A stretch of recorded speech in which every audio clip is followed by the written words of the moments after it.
Hello and welcome to Waly Gisnep's Animated Classics, the podcast dedicated to reviewing each and every one of the so-called Walt Disney animated classics and reviewing them on their own merits to decide whether they're worthy of going on our own refined list of Waly Gisnep's animated classics. My name's Ben, and joining me as always is my good friend Liam. Liam, what film are we looking at this week? This week, Ben, we're doing something a little bit different because as of today, when we are recording, we have just seen the release of Disney's latest film, Raya and the Last Dragon, and we've given it a watch and we thought we could take an early look as to whether we think it deserves a spot on the list of Waly Gisnep's animated classics. And as you're listening, you might think, but we've been going in chronological order, does this mean the list is going to be out of order? To which I say, maybe don't worry about that. Let's dive right in then. So, from the off, we're going to avoid spoilers for the majority of this podcast. If there are any spoilers, we'll signpost them and also timestamp them in the description. Let's start off then by establishing what kind of film Raya and the Last Dragon is.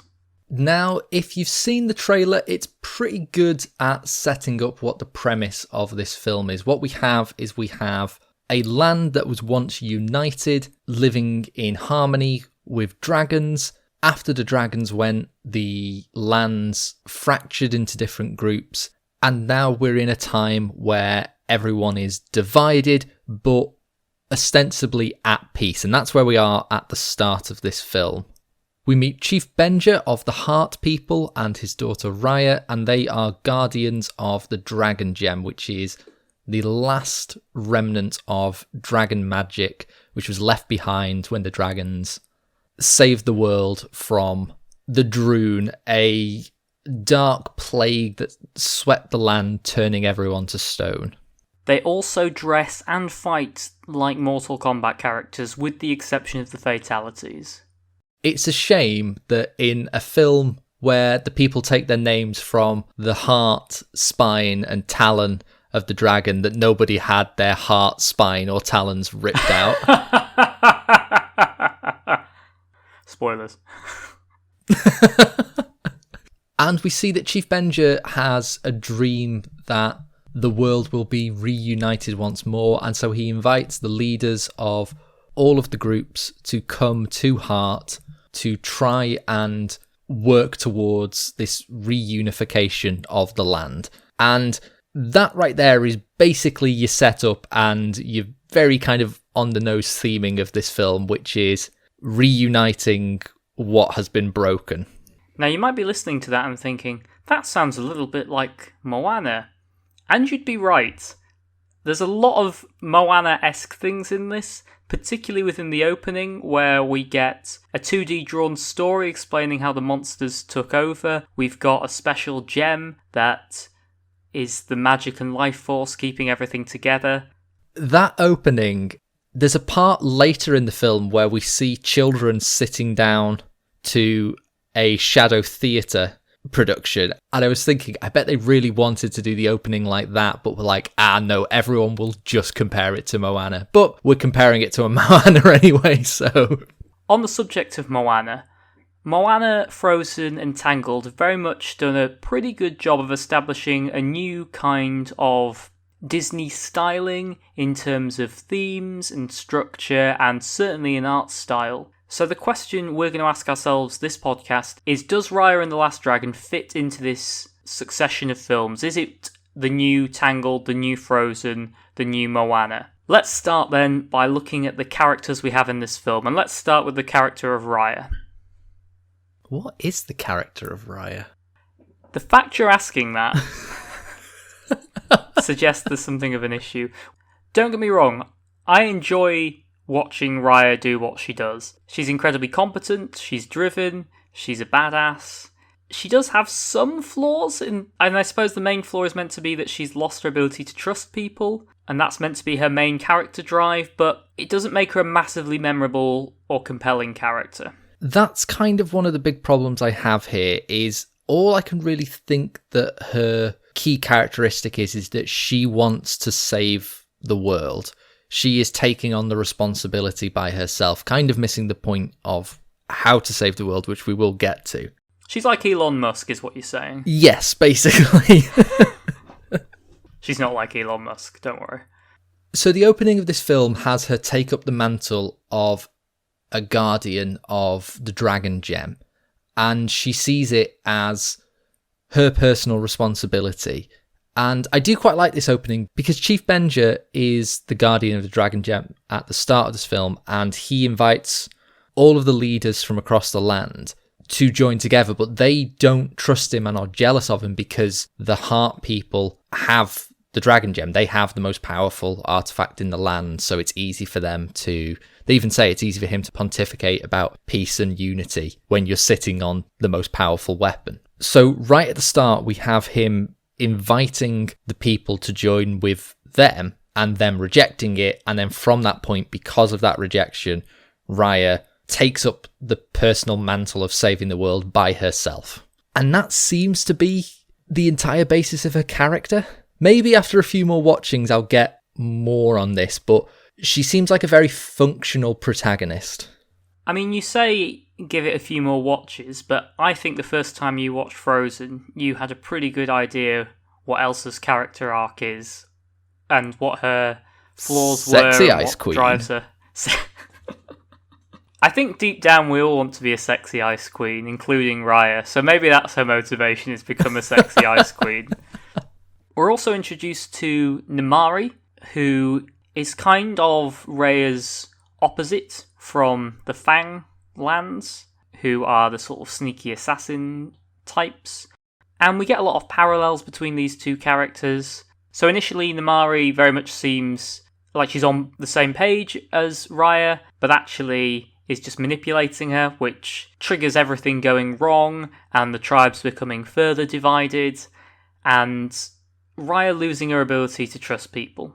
So I think we can discuss the opening sequence of this film because it sets up really what will be happening for the rest of this film pretty nicely. So as you say, Raya and Namaari are the first people at this gathering to come together, and they bond over their love of the dragon myths. And in doing so, Raya shows Namaari the dragon gem, at which point she reveals her true motivation, which was to find the dragon gem so that the Fang people can steal it. And this causes everyone to converge at the temple with the dragon gem. A tussle ensues, and the dragon gem is broken into 5 pieces, and each of the leaders of the tribes takes a piece for themselves, and they split out further. And in breaking the dragon gem, the Droon are released once more and resume their plague across the land, turning everyone to stone. This is really our setup. It takes about 20 minutes to this point. It's quite front-loaded with exposition and world building, where we have to get to a point where the tribes are even more divided than they were originally, and the world is in even more chaos than it was. And that, I suppose, is our inciting incident for our protagonist to go out on a journey to track down the titular last dragon, Sisu. A key part of a journey as well is dropping narration as a framing device, because we get this in the first half of the film and we never go back to it. I think I'm happy to have the narration in the setup. So that first 20 minutes takes place when Raya is fairly young, and then we jump forward 6 years, which is something I never really like in films. I think it's worked once in all of cinema. And it's There Will Be Blood, isn't it, Liam? I forget, actually, though. I'll include that. I always forget about that one. But I was going to go for spoilers, but the jump in Endgame is dramatically perfect. And every other time I've seen a time jump, I just kind of roll my eyes. But I get why they did it. They had to set up this fracture of both the gem and the people, and then give enough time that we get the impression that Raya has spent the last 6 years searching for Sisu and has kind of become jaded and a kind of lone warrior in that time. But it's only that way because they wrote it that way. I could definitely see a different introduction, which the Droon are released and Raya is immediately sent on a quest to find Sisu. And she could have been given more of a clue as to where Sisu was. Instead, in this one, she has spent the last 6 years searching the end of every single river in the land. And I don't really think that's enough of a justification for this 20 minutes of backstory and then a time jump for 6 years. Well, much like Raya, Liam, we are left waiting a long time for Sisu the Last Dragon. How do you feel about the character of Sisu? It took a while for my cynicism to drop because she's very quippy and slightly annoying. But I've got to admit, I really do love the performance from Awkwafina. And I think I like Sisu, but that doesn't mean I don't think there could have been a better version of that character that was less quippy. So I think the premise of searching for a dragon who you think is going to solve all your problems, and you meet them and they're not quite what you expect, and they're not this big, mighty, knowledgeable being, is a good enough twist on things. I think they went... That worked really well in Aladdin. That's exactly it. I don't think this character is funny enough, and I don't think it suits the overall tone of the film to have this character quipping. My main note on the whole film is this film would be substantially better if Sisu was more lovable. And don't get me wrong, as the film goes on, particularly a flashback later on that we get about Sisu's backstory, I did warm to the character and I did form more of an emotional connection, but I think if this character was more lovable and you cared about them more, that would have had a much bigger impact. We're starting to get into a recurring problem I'm having with this film, which is that everything is very functional, but it doesn't take me long to think of something I would have preferred in its place. Oh, well, when we get to the spoiler section, Liam, I have one very profound thing which would have completely changed my perspective of this film, but I will leave that to the spoiler section. On the subject of spoilers then, so now we have the premise of our film. Raya is going to go out and collect the 5 pieces of the dragon gem and, using Sisu's power, reassemble it in order to restore order to the world. So each tribe has one of the pieces, so she's going to have to visit each of the tribes in turn and get their piece through whatever means necessary. Whatever film you're thinking of from that premise, that's basically the film we get. I don't really feel there were any moments or beats in this story that didn't go exactly how I was expecting them to. And I'm not saying that I want a film to subvert my expectations or to surprise me, but every time a scene started, I thought, okay, so this is that scene, and it turned out to be that scene. And then before I knew it, the film was over. And to take a more recent comparison point, the first 30-40 minutes of Frozen, I was thinking, this is fine, but this is very vanilla Disney, and there's really not a lot going on with this. And like a lot of people, that turns around when you get Let It Go, and suddenly you're a lot more invested in this film. In this sexy ice queen. And the sexy ice queen, yes. Moana, I think, is a more nuanced story, but there's definitely elements of that I would not have called. I definitely wouldn't have called the ending, where of how the stone is restored and how they deal with the quote-unquote villain of the piece. But Raya doesn't really have anything like that. A key part of this film is not making assumptions about people, which is something at the start of this film, that's what all of the tribes are doing about each other. And as you can imagine, Raya's going to have to visit each of these tribes in order to get the gem, and at each place she will have to confront one of the assumptions she is making. And to a degree, they play with that idea of outward appearances. So you may have seen in the trailer, there is a baby, and it turns out to be a con baby. It's not a very good joke, but that is the theming of things aren't what they seem. But that's a negative version of things aren't what they seem. You're absolutely right. And also, con baby isn't an expression. You can't just drop that and say, oh, it's a con baby. And everyone's like, oh yeah, it's a con baby. That's not a thing. To teeter slightly into spoilers, the encounter at the Spine tribe, I think, does it a little bit better, where they meet a large, sort of barbarian-looking man. He looks like Maui with an eye patch. It's just Maui with an eye patch. They're not reusing assets, but they just tweaked the Maui asset, I suppose. And by tweaked, I mean put an eye patch on.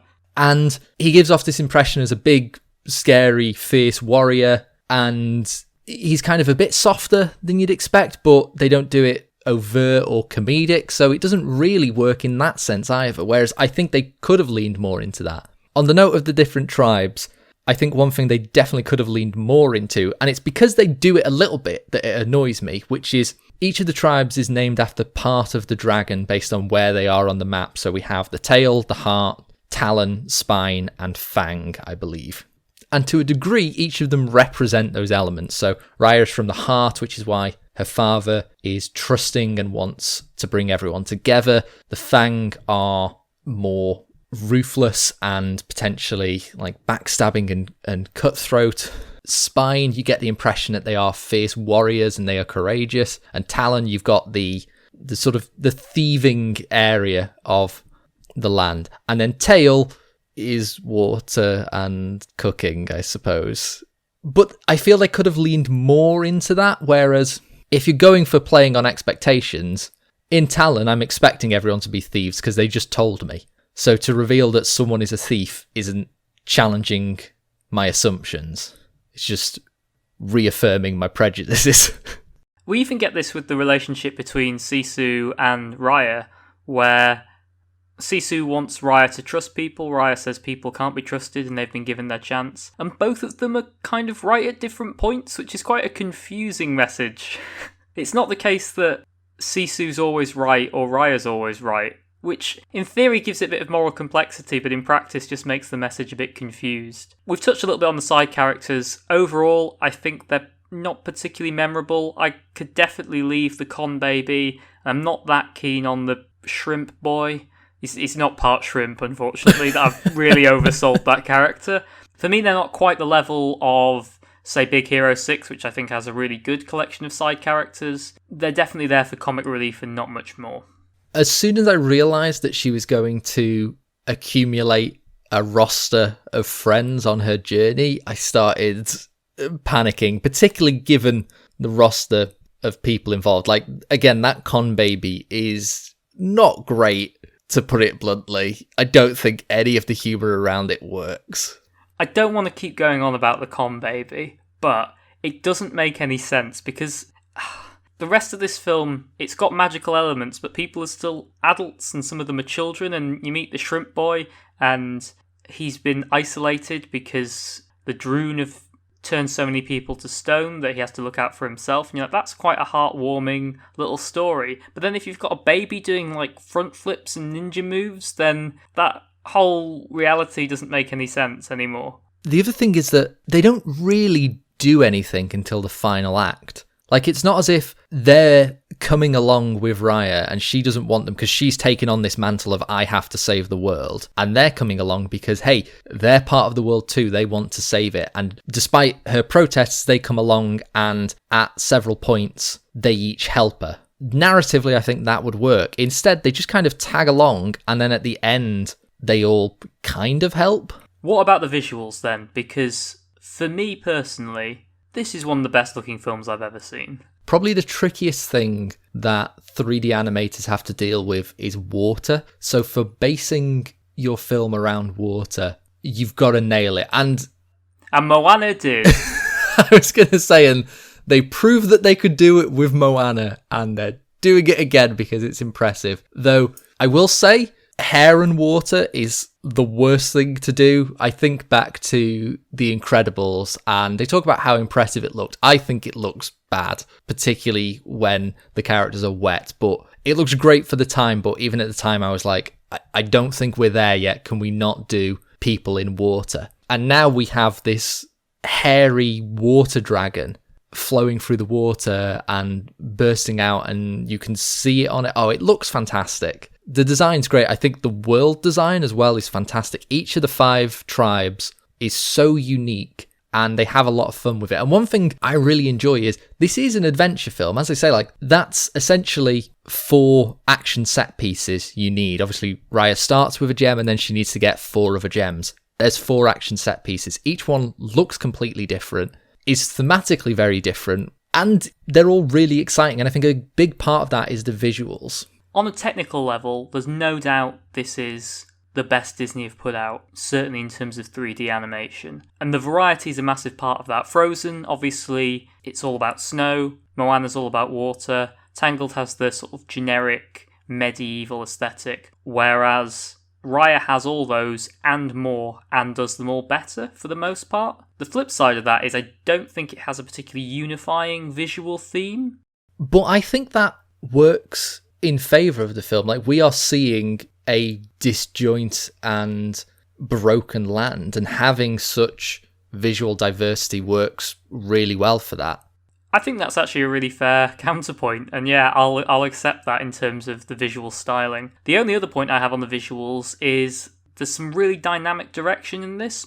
So some of this is clearly inspired by martial arts films where you get cross-cuts of multiple shots at once. We've got a lot of camera movement where it's falling or diving or running. The direction is really action-based. And again, Disney are clearly using this as an opportunity to show off that not only can we make gorgeous 3D landscapes, we can move through them exceptionally well as well. We often talk about animation being able to do things that you couldn't otherwise do. And obviously you can do martial arts. And in many ways, it is better to have live action martial arts because you are celebrating the artistry of the performers and the choreography. One thing I've found in recent action films is once you're aware of how much they use cutting to construct an action sequence rather than choreography, it's all you really notice. And I think of a lot of big summer blockbusters where I find a lot of action sequences quite nauseating to watch because you'll have a couple of punches, a few kicks, and then a cut. And being punched, kicked, and cut really does distract me when you kind of watch a film. It does make me feel nauseous. And I compare that to things like Enter the Dragon, where you will have the camera pull out and just celebrate the choreography. With animation, you can do something really unique that I hadn't considered before, which is you can have those longer shots, but pan in ways that you can't do without disrupting the physical fighters.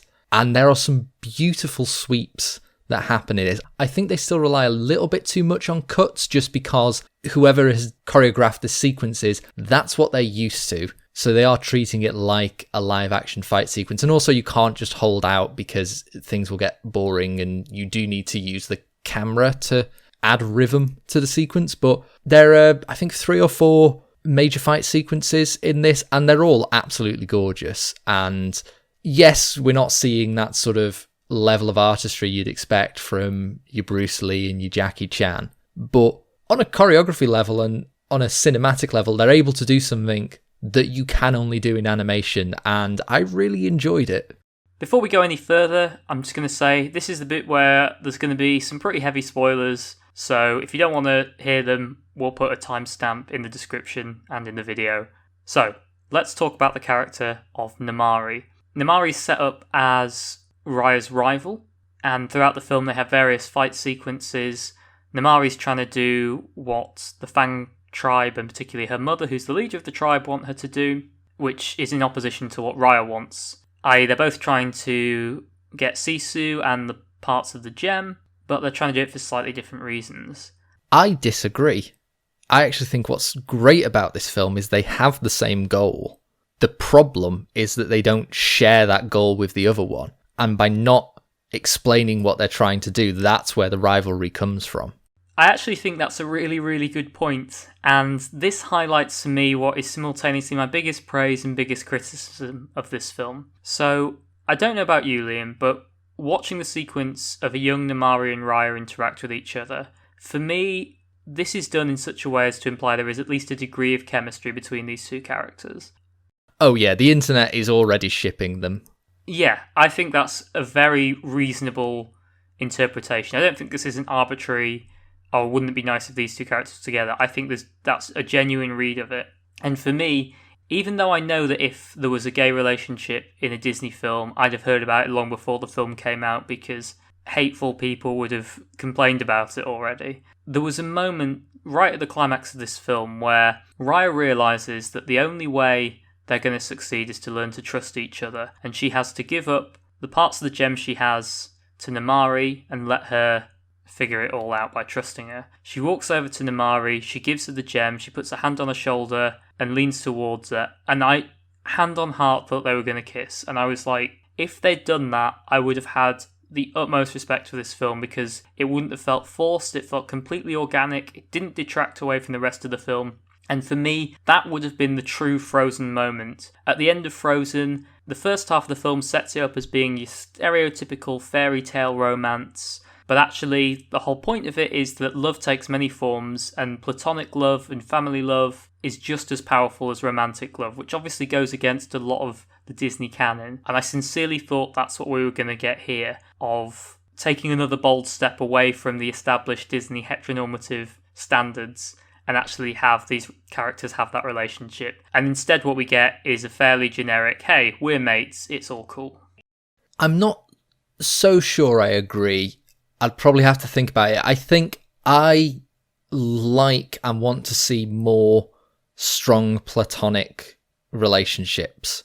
And I think this central relationship of Raya and Namaari is probably the strongest element to the film. I think the introduction of them at the start as kids is fantastic. You completely believe this relationship, and as a result, following the betrayal, you can believe the distrust between them. And given this is a film ultimately about trust, I think that was done really well. And I think a big part of it comes down to the lead performances as well. So we've got Kelly Marie Tran as Raya and Gemma Chan as Namaari, and I think they're both fantastic in these roles. Whilst I definitely think people will ultimately read this relationship in lots of different ways, I think I'm quite happy with it just being this very strong platonic relationship. I've got to admit, I do love that ending point of you can't ask for trust, you have to give it.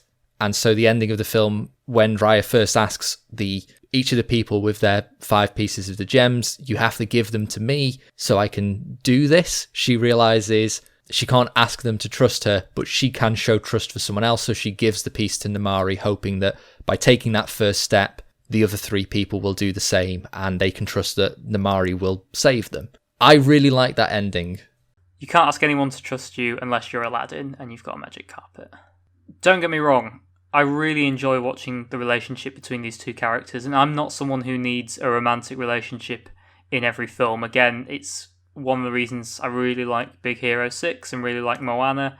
They've not crowbarred in some arbitrary romance subplot, but this one really felt organic. Ironically, it reminded me a lot of Finn and Poe in The Force Awakens, in that it feels so organic that these characters are attracted to each other and that something should happen between them. And then, ironically, Kelly Marie Tran plays a character that basically only exists to install the heteronormative ideal once again. On the note of Kelly Marie Tran and how Disney did her dirty with Star Wars, you can't beat an apology quite like adding her to the roster of Disney princesses, though, really. No, that's a decent apology. I can imagine her and Mulan hanging out a lot. I think Raya and Mulan will get on exceptionally well because they can just kick each other's asses. In fact, I think both Raya and Namaari are referred to as princesses in this film, so technically I suppose they're both in the princess canon now, or at least they better be, which also means we'll get to see them in really awkwardly shoehorned ball gowns. We'll get a ton of merch of them. You get double the merch, you've got twice as many princesses. I'm sure we're going to see a lot of Tuk Tuk merch as well, and we can look forward to our very awkward inclusion in Wreck-It Ralph 3. Ralph invades TikTok, or whatever it is by that point. So...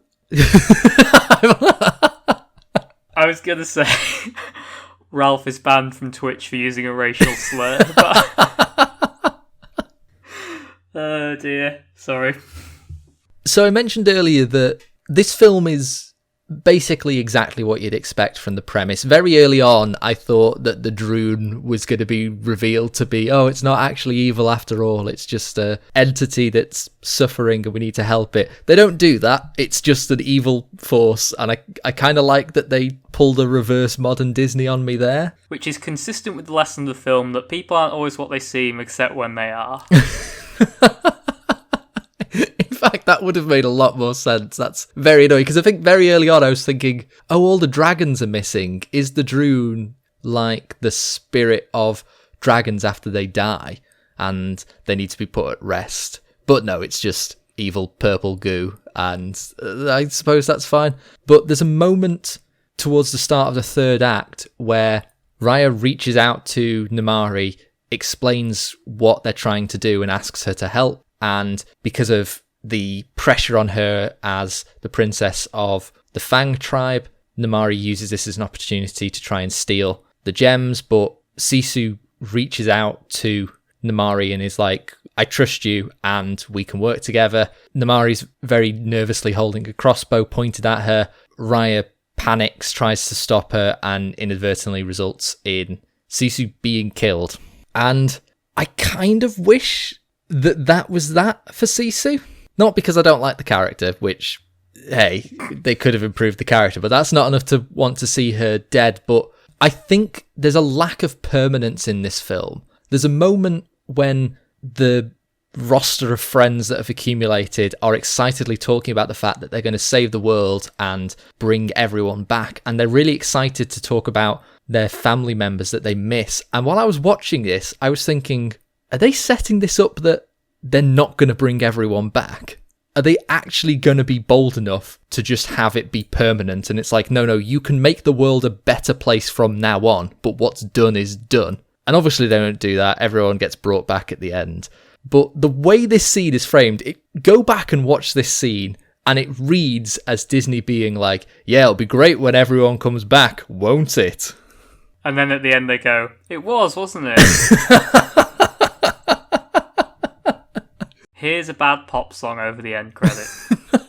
I don't know. I'm not saying I necessarily want them to subvert my expectations here, but I kind of expect something a little bit more from Disney than just by the numbers, which is what this plot really felt. Particularly with that theming of trust and that you have to trust people. I got that from the start from the chief. And he's like, we have to trust people, but trusting people led to this horrible thing happening. But that doesn't mean you shouldn't trust people. And it's like, yeah, I get that. And then the rest of the film is Sisu being like, you should trust people. And Raya being like, oh, I don't know. And then finally at the end, she's like, okay, I trust you. And everything's fine. I just think it's very functional.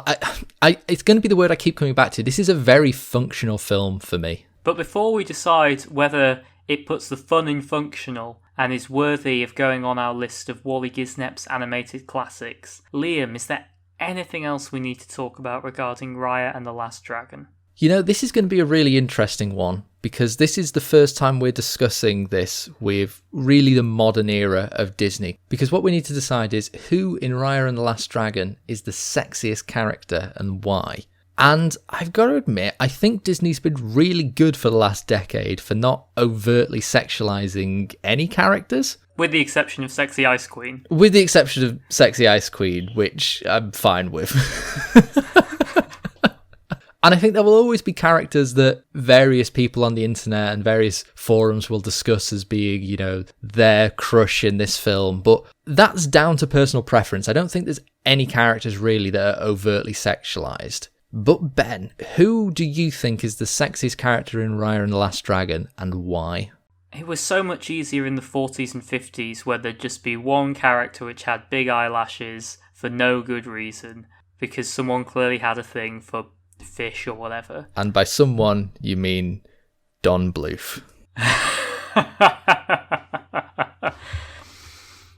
I think the only sexualized characters in this really are Raya and Namari. So it's a coin flip between those. I'm going to go Namari because her hair is awesome. I definitely get that. For me, I'm going to go in a slightly different direction because I can't put my finger on why, but I was weirdly attracted to Sisu. And I'm talking about in dragon form here. Obviously, she turns into a human at one point as well. But that is a sexy dragon. There's something about the way she moves, and I don't know, I think I'm just attracted to power. I want a big water dragon to take me away. To shine at me and blow fog in my face. What was the shining power? Well, the shining power was being able to communicate with Scatman, but in this film... What was the power she had when she could glow? It feels like she got a bit shafted there, because one of the dragon's powers is that they can control the weather, and one of them can glow. It's like being Jubilee when your mate is Storm, you know? Once you can control the weather, surely the Droon are defeated, because they're basically the aliens from Signs. They don't like water. Which you'd think would mean something. There's no reason for that. They just don't like the water. But once you can control the weather and make it rain, that's game over then, surely. That's a very good point, Liam. The only plot point I picked up on this is, at some point, Raya acquires dragon-sized clothes off-screen, and we're just expected to accept it.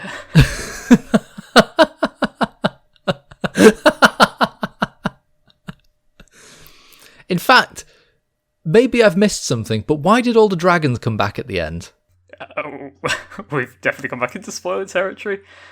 It's alluded to earlier that the reason the dragons didn't get revived from stone the first time was because humans still had distrust in their hearts, whereas now humans and dragons have learned to trust one another, so therefore it works completely. Seems a bit harsh on the dragons that the dragons trust each other so the humans get revived, and the dragons need the humans to trust each other to get themselves revived. But the humans separated after the Droon were defeated, didn't they? Oh, no, they didn't. No, you're right. I think oh, God, it's a mess. Speaking of which, we need to decide whether we think Raya and the Last Dragon has done enough to earn a place on the list of Waly Gisnep's animated classics. I have retrieved the ancient scroll from the vault. I'm unrolling it, and I have my pen at the ready. Ben, do you think Raya and the Last Dragon deserves a place on the list of Waly Gisnep's animated classics? So I said at the start of this podcast that in watching this film, I wanted to see whether it was a worthy follow-up to Tangled, Frozen, Moana, that established modern version of a Disney princess film. And for me, it sort of does a Frozen in that it sets up one kind of film and then looks like it's going to go in another direction like Frozen does, but it doesn't quite follow through and ends up being just a bit generic. I certainly don't think this is a bad film by any stretch, and I think it definitely picks up in the second half. We messaged each other about halfway through saying, did this film just suddenly get quite a bit better? And agreed that it did. I don't think it's enough though. At the end of the film, I'd had a nice enough time and there was some emotional beats, but I didn't feel it done anything particularly new or interesting, and I can see myself in a year's time not really remembering anything about this film, so for me, it's a no. This film is making me wonder whether we're seeing the beginning of the end for the second Renaissance, because this film very much reminds me of films like Pocahontas, where all of the hallmarks of a Disney film are there, and the story is serviceable, but does it do anything exceptional that makes it stand out and makes you think, wow, that was a great film? And as I've said, the word that keeps coming up is functional. This is a very functional film made by very, very talented people. So when you watch it, you can see those emotional beats. There was a few moments where I felt the film plucking at my heartstrings, but at no point did I well up or think that it was doing anything special or particularly unique that was earning that. It was just fine. So I think I have to agree. And maybe we'll come back to this in the future and view it in a very different light. But on this first watching, I can't see this becoming a classic. Definitely not a Waly Gisnep animated classic, so no, I don't think I can put it on the list.